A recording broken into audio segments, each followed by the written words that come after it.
बिस्मिल्लाहिर्रहमानिर्रहीम। अस्सलामु अलैकुम। प्यारे दोस्तों, नबी करीम सल्लल्लाहु अलैहि वआलैहि वसल्लम के बचपन का तज़किरा चल रहा है। याद रहे कि हज़रत अब्दुल मुत्तलिब के इंतकाल के बाद नबी करीम सल्लल्लाहु अलैहि वआलैहि वसल्लम की परवरिश का ज़िम्मा आपके चचा अबू तालिब के ज़िम्मे आया और आपको भी अपने भतीजे से बहुत ही ज़्यादा मोहब्बत थी। जब उन्होंने आपकी बरक़ात देखी, मोजज़े देखे, तो उनकी मोहब्बत में और इजाफा हो गया। ये माली एतबार से बहुत कमज़ोर थे। 2 वक्त सारे घराने को पेट भर कर खाना नहीं मिलता था, लेकिन जब नबी करीम सल्लल्लाहु अलैहि वआलैहि वसल्लम उनके साथ खाना खाते तो थोड़ा खाना भी उन सब के लिए काफ़ी हो जाता, सबके पेट भर जाते। इसीलिए जब दोपहर या रात के खाने का वक्त होता तो सब दस्तरख्वान पर बैठते तो अबू तालिब उनसे कहते, अभी खाना शुरू ना करो, मेरा बेटा आ जाए फिर शुरू करना। फिर आप तशरीफ़ ले आते और उनके साथ बैठ जाते। आपकी बरकत इस तरह जाहिर होती कि सबके पेट भर के खाने के बाद भी खाना बच जाता। अगर दूध होता तो पहले नबी करीम सल्लल्लाहु अलैहि वआलैहि वसल्लम को पीने के लिए दिया जाता, फिर अबू तालिब के बेटे पीते, यहाँ तक कि एक ही प्याले से सब के सब दूध पी लेते, खूब सैर हो जाते और दूध फिर भी बच जाता। अबू तालिब के लिए एक तकिया रखा रहता था, वो उसे टेक लगाकर बैठते थे। रसूलुल्लाह सल्लल्लाहु अलैहि वआलैहि वसल्लम तशरीफ लाते तो आकर सीधे उस तकिए के साथ बैठ जाते। ये देखकर अबू तालिब कहते, मेरे बेटे को अपने बुलंद मर्तबे का एहसास है। एक बार मक्का में कहत पड़ गया, यानी सूखा पड़ गया, बारिश बिल्कुल ना हुई। लोग एक दूसरे से कहते थे, लात और इज्जा से बारिश की दुआ करो। कुछ कहते थे, तीसरे बड़े बुत मनात पर भरोसा करो। इसी दौरान एक बूढ़े ने कहा, तुम हक और सच्चाई से भाग रहे हो। तुम में इब्राहीम अलैहिस्सलाम और इस्माइल अलैहिस्सलाम की निशानी मौजूद है, तुम उसे छोड़कर गलत रास्ते पर क्यों जा रहे हो? इस पर लोगों ने उससे कहा, क्या आपकी मुराद अबू तालिब से है? उसने जवाब में कहा, हाँ, मैं यही कहना चाहता हूँ। अब सब लोग अबू तालिब के घर की तरफ चले। वहां पहुंचकर उन्होंने दरवाजे पर दस्तक दी तो एक खूबसूरत आदमी बाहर आया। उसने तहबंद लपेट रखा था। सब लोग उसकी तरफ बढ़े और बोले, ऐ अबू तालिब, वादी में कहत पड़ गया है, बच्चे भूखे मर रहे हैं, इसीलिए आओ और हमारे लिए बारिश की दुआ करो। चुनांचे अबू तालिब बाहर आए। उनके साथ रसूलुल्लाह सल्लल्लाहु अलैहि वआलैहि वसल्लम भी थे। आप ऐसे लग रहे थे जैसे अंधेरे में सूरज निकल आया हो। अबू तालिब के साथ और भी बच्चे थे, लेकिन उन्होंने आप ही का बाजू पकड़ रखा था। इसके बाद अबू तालिब ने आपकी उंगली पकड़कर काबे का तवाफ किया। ये तवाफ कर रहे थे और दूसरे लोग आसमान की तरफ नजर उठाकर देख रहे थे, जहां बादल का एक टुकड़ा भी नहीं था। लेकिन फिर अचानक हर तरफ से बादल घिर घिर कर आने लगे। इस कदर जोरदार बारिश हुई कि शहर और जंगल सैराब हो गए। दोस्तों, रिवायत में आता है कि अबू तालिब एक बार जिलहिजाज के मेले में गए थे। यह जगह अरफात से तकरीबन 8 किलोमीटर दूर है। उनके साथ रसूलुल्लाह सल्लल्लाहु अलैहि वआलैहि वसल्लम भी थे। ऐसे में अबू तालिब को प्यास महसूस हुई। उन्होंने आपसे कहा, भतीजे, मुझे प्यास लगी है। ये बात उन्होंने इसलिए नहीं कही थी कि आपके पास पानी था, बल्कि अपनी बेचैनी जाहिर करने के लिए कही थी। चचा की बात सुनकर आप फौरन सवारी से उतर आए और बोले, चचा जान, आपको प्यास लगी है? उन्होंने कहा, हाँ भतीजे, प्यास लगी है। ये सुनते ही आपने एक पत्थर पर अपना पांव मारा।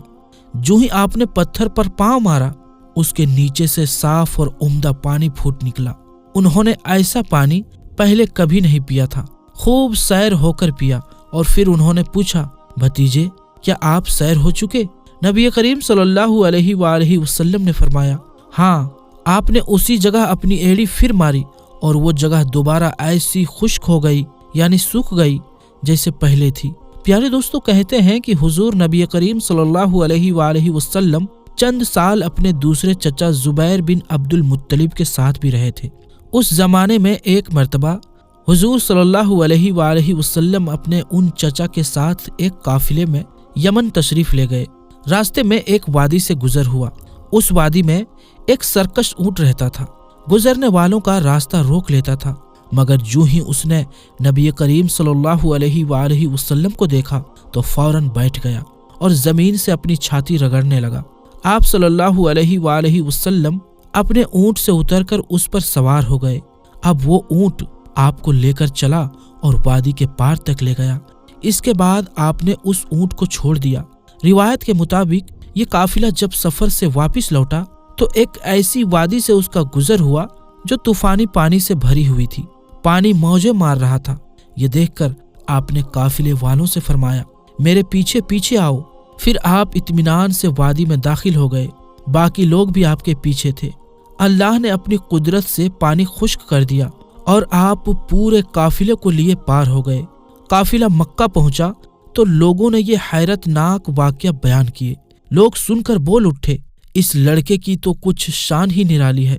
इब्ने हशाम लिखते हैं, बनु लहब का एक शख्स बहुत कियाफा शनास था, यानी लोगों की शक्ल सूरत देखकर उनके हालात और मुस्तकबिल यानी फ्यूचर के बारे में अंदाजा लगाया करता था। मक्का आता तो लोग अपने बच्चों को उसके पास लाते और वो उन्हें देख देख कर उनके बारे में बताता था। एक बार ये आया तो अबू तालिब आपको भी उसके पास ले गए और उस वक्त आप अभी 9 उम्र लड़के ही थे।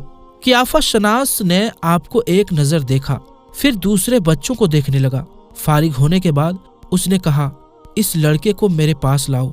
अबू तालिब ने यह बात महसूस कर ली थी कि कियाफा शनास ने उनके भतीजे को अजीब नजरों से देखा है, लिहाजा वो आपको लेकर वहां से निकल आए थे। जब कियाफा शनास को मालूम हुआ कि आप वहां मौजूद नहीं हैं तो वो चीखने लगा, तुम्हारा बुरा हो, इस लड़के को मेरे पास लाओ जिसे मैंने अभी देखा है। अल्लाह की कसम वो बड़ी शान वाला है।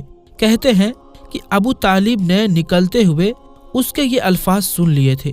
प्यारे दोस्तों, कुतुब में आप सल्लल्लाहु अलैहि वसल्लम की शान के हवाले से एक अजीब वाकया नकल हुआ।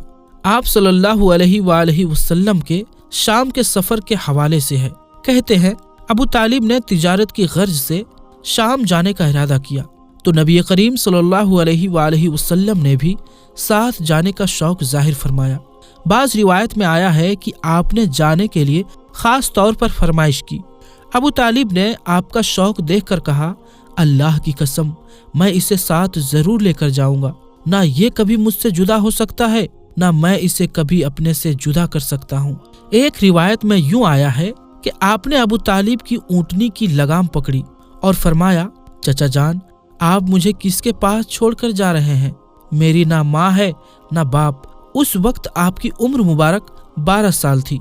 आखिर अबू तालिब आपको साथ लेकर रवाना हुए, आपको अपनी ऊँटनी पर बैठाया। रास्ते में ईसाइयों की एक इबारत गाह के पास ठहरे। खानकाह के राहिब ने नबी करीम सल्लल्लाहु अलैहि वसल्लम को देखा तो चौंक उठा। उसने अबू तालिब से पूछा, ये लड़का तुम्हारा कौन है? उन्होंने जवाब दिया, ये मेरा बेटा है। ये सुनकर राहिब ने कहा, ये तुम्हारा बेटा नहीं हो सकता। ये सुनकर अबू तालिब बहुत हैरान हुए और बोले, क्या मतलब? ये क्यों मेरा बेटा नहीं हो सकता भला? उसने कहा, ये मुमकिन ही नहीं कि इस लड़के का बाप जिंदा हो। ये नबी हैं। मतलब ये था कि इनमें जो निशानियां हैं वो दुनिया के आखिरी नबी की है और इनकी एक अलामत ये है कि वो यतीम होंगे। उनके बाप का इंतकाल उसी जमाने में हो जाएगा जबकि वो अभी पैदा होने वाले होंगे। इस लड़के में आने वाले नबी की तमाम अलामात मौजूद हैं। इनकी एक निशानी ये है कि बचपन में इनकी वालिदा का भी इंतकाल हो जाएगा। अबू तालिब ने उस राहिब से पूछा, नबी क्या होता है? राहिब ने कहा, नबी वो होता है जिसके पास आसमान की खबरें आती हैं और फिर वो जमीन वालों को उनकी इत्तिला देता है। तुम यहूदियों से इस लड़के की हिफाजत करना। दोस्तों, कहते हैं कि इसके बाद अबू तालिब वहां से आगे रवाना हुए। रास्ते में एक और राहिब के पास ठहरे। ये भी एक खानकाह का आबिद था। उसकी नजर भी नबी करीम सल्लल्लाहु अलैहि वसल्लम पर पड़ी तो यही पूछा, ये लड़का तुम्हारा कौन लगता है? अबू तालिब ने उससे भी यही कहा, ये मेरा बेटा है। राहिब ये सुनकर बोला, तुम्हारा बेटा नहीं हो सकता, इसका बाप जिंदा हो ही नहीं सकता। अबू तालिब ने पूछा, वो क्यों? राहिब ने जवाब में कहा, इसीलिए कि इसका चेहरा नबी का चेहरा है, इसकी आंखें एक नबी की आंखें हैं, یعنی اس نبی جیسی جو آخری امت کے لیے بھیجے جانے والے ہیں، ان کی علامت پوری آسمانی کتابوں میں موجود ہے۔ دوستو، روایت کے مطابق یہ قافلہ یہاں سے بھی روانہ ہو کر بصرہ پہنچا۔ یہاں بحیرہ نام کا ایک راہب اپنی خانقاہ میں رہتا تھا۔ اس کا اصل نام جرجس تھا، بحیرہ اس کا لقب تھا۔ وہ بہت زبردست عالم تھا۔ حضرت عیسیٰ علیہ السلام کے زمانے سے اس خانقاہ کا راہب نسل در نسل یہ عالم فاضل خاندان ہی چلا رہا تھا۔ اس طرح اس زمانے میں ان کا سب سے بڑا عالم بحیرہ ہی تھا۔ قریش کے لوگ اکثر بحیرہ کے پاس سے گزرا کرتے تھے، مگر اس نے کبھی ان سے کوئی بات نہیں کی تھی۔ مگر اس بار اس نے قافلے میں آپ کو دیکھ لیا تو پورے قافلے کے لیے کھانا تیار کروایا۔ بحیرہ نے یہ منظر بھی دیکھا کہ نبی کریم صلی اللہ علیہ وآلہ وسلم پر ایک بدلی سایہ کیے ہوئے تھی۔ جب یہ قافلہ ایک درخت کے نیچے آ کر ٹھہرا تو اس نے بدلی کی طرف دیکھا۔ وہ اب اس درخت پر سایہ ڈال رہی تھی۔ اس درخت کی شاخیں اس طرف جھک گئی تھی جدھر نبی کریم صلی اللہ علیہ وآلہ وسلم موجود تھے۔ اس نے دیکھا بہت سی شاخوں نے آپ کے اوپر جم گھٹا سا کر لیا تھا۔ اصل میں ہوا یہ تھا، جب نبی کریم صلی اللہ علیہ وآلہ وسلم اس درخت کے پاس پہنچے تو قافلے کے لوگ پہلے ہی سایہ دار جگہ پر قبضہ کر چکے تھے۔ اب آپ کے لیے کوئی سایہ دار جگہ نہیں بچی تھی۔ چنانچہ آپ جب دھوپ پر بیٹھے تو شاخوں نے اپنا رخ تبدیل کر لیا اور آپ کے اوپر جمع ہو گئی۔ اس طرح آپ مکمل طور پر سائے میں ہو گئے۔ بحیرہ نے یہ منظر صاف دیکھا تھا۔ آپ کی یہ نشانی دیکھ کر اس نے قافلے والوں کو پیغام بھجوایا، اے قریشیوں، میں نے آپ لوگوں کے لیے کھانا تیار کروایا ہے۔ میری خواہش ہے کہ آپ تمام لوگ کھانا کھانے آئیں، یعنی بچے، بوڑھے اور غلام سب آئیں۔ بحیرہ کا یہ پیغام سن کر قافلے میں سے ایک نے کہا، اے بحیرہ، آج تو آپ نیا کام کر رہے ہیں؟ ہم تو اکثر اس راستے سے گزرتے ہیں، آپ نے کبھی دعوت کا انتظام نہیں کیا، پھر آج کیا بات ہے؟ بحیرہ نے انہیں صرف اتنا جواب دیا، تم نے ٹھیک کہا، لیکن بس آپ لوگ مہمان ہیں اور مہمان کا اکرام یعنی سمان کرنا بہت اچھی بات ہے۔ اس طرح تمام لوگ بحیرہ کے پاس پہنچ گئے، لیکن اللہ کے رسول صلی اللہ علیہ وآلہ وسلم ان کے ساتھ نہیں تھے۔ انہیں پڑاؤ ہی میں چھوڑ دیا گیا تھا۔ آپ کو قافلے کے ساتھ اس لیے نہیں لے جایا گیا تھا کہ آپ کم عمر تھے۔ آپ وہیں درخت کے نیچے بیٹھ گئے۔ ادھر بحیرہ نے لوگوں کو دیکھا اور ان میں سے کسی میں وہ صفت نظر نہ آئی جو آخری نبی کے بارے میں اسے معلوم تھی، نہ ان میں سے کسی پر وہ بدلی نظر آئی، بلکہ اس نے عجیب بات دیکھی کہ وہ بدلی وہی پڑاؤ کی جگہ پر ہی رک گئی تھی۔ اس کا صاف مطلب یہ تھا، بدلی وہی ہے جہاں اللہ کے رسول ہیں۔ تب اس نے کہا، اے قریش کے لوگوں، میری دعوت سے آپ میں سے کوئی بھی پیچھے نہیں رہنا چاہیے۔ اس پر قریش نے کہا، اے بحیرہ، جن لوگوں کو آپ کی اس دعوت میں لانا ضروری تھا ان میں سے تو کوئی رہا نہیں، ہاں ایک لڑکا رہ گیا ہے جو سب سے کم عمر ہے۔ بحیرہ بولا، تب پھر مہربانی فرما کر اسے بھی بلا لیں۔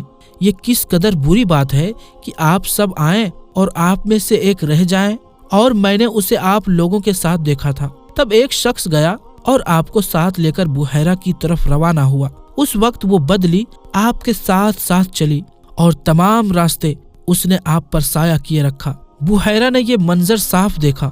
وہ اب آپ کو اور زیادہ غور سے دیکھ رہا تھا اور آپ کے جسم مبارک میں وہ علامات تلاش کر رہا تھا جو ان کی کتب میں درج تھی۔ جب لوگ کھانا کھا چکے اور ادھر ادھر ہو گئے تب بحیرہ آپ کے پاس آیا اور بولا، میں لات اور عزا کے نام پر آپ سے چند باتیں پوچھنا چاہتا ہوں، جو میں پوچھوں آپ مجھے بتائیں۔ اس کی بات سن کر آپ نے فرمایا، لات اور عزا کے نام پر مجھ سے کچھ نہ پوچھو، اللہ کی قسم مجھے سب سے زیادہ نفرت انہی سے ہے۔ اب بحیرہ بولا، اچھا تو پھر اللہ کے نام پر بتائیں جو میں پوچھنا چاہتا ہوں۔ تو آپ نے فرمایا، پوچھو کیا پوچھنا ہے۔ اس نے بہت سے سوالات کیے، آپ کی عادات کے بارے میں پوچھا۔ اس کے بعد اس نے آپ کی کمر پر سے کپڑا ہٹا کر مہر نبوت کو دیکھا، وہ بالکل ویسے ہی تھی جیسا کہ اس نے اپنی کتابوں میں پڑھا تھا۔ اس نے فوراً مہر نبوت کی جگہ کو بوسہ دیا۔ قریش کے لوگ یہ سب دیکھ رہے تھے اور حیران ہو رہے تھے۔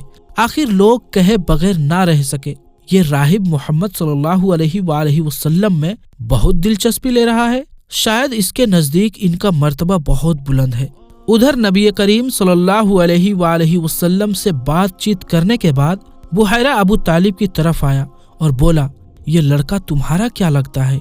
अबू तालिब ने कहा, ये मेरा बेटा है। इस पर बुहैरा ने कहा, नहीं, ये तुम्हारा बेटा नहीं हो सकता। ये नहीं हो सकता कि इसका बाप जिंदा हो। अबू तालिब को ये सुनकर हैरत हुई। फिर उन्होंने कहा, दरअसल ये मेरे भाई का बेटा है। इनका बाप कहाँ है? वो फौत हो चुका है। उसका इंतकाल उस वक्त हो गया था जब ये अभी पैदा नहीं हुए थे। ये सुनकर बुहैरा बोल उठा, हाँ, ये बात सही है। और इनकी वालिदा का क्या हुआ? उनका अभी थोड़ा अरसा पहले ही इंतकाल हुआ है। ये सुनते ही बुहैरा ने कहा, बिल्कुल ठीक कहा। अब तुम यूं करो कि अपने भतीजे को वापस अपनी वतन ले जाओ। यहूदियों से इनकी पूरी तरह हिफाजत करना। अगर उन्होंने इन्हें देख लिया और इनमें वो निशानियां देख ली जो मैंने देखी है, तो वो इन्हें कत्ल करने की कोशिश करेंगे। तुम्हारा ये भतीजा नबी है, इसकी बहुत शान है।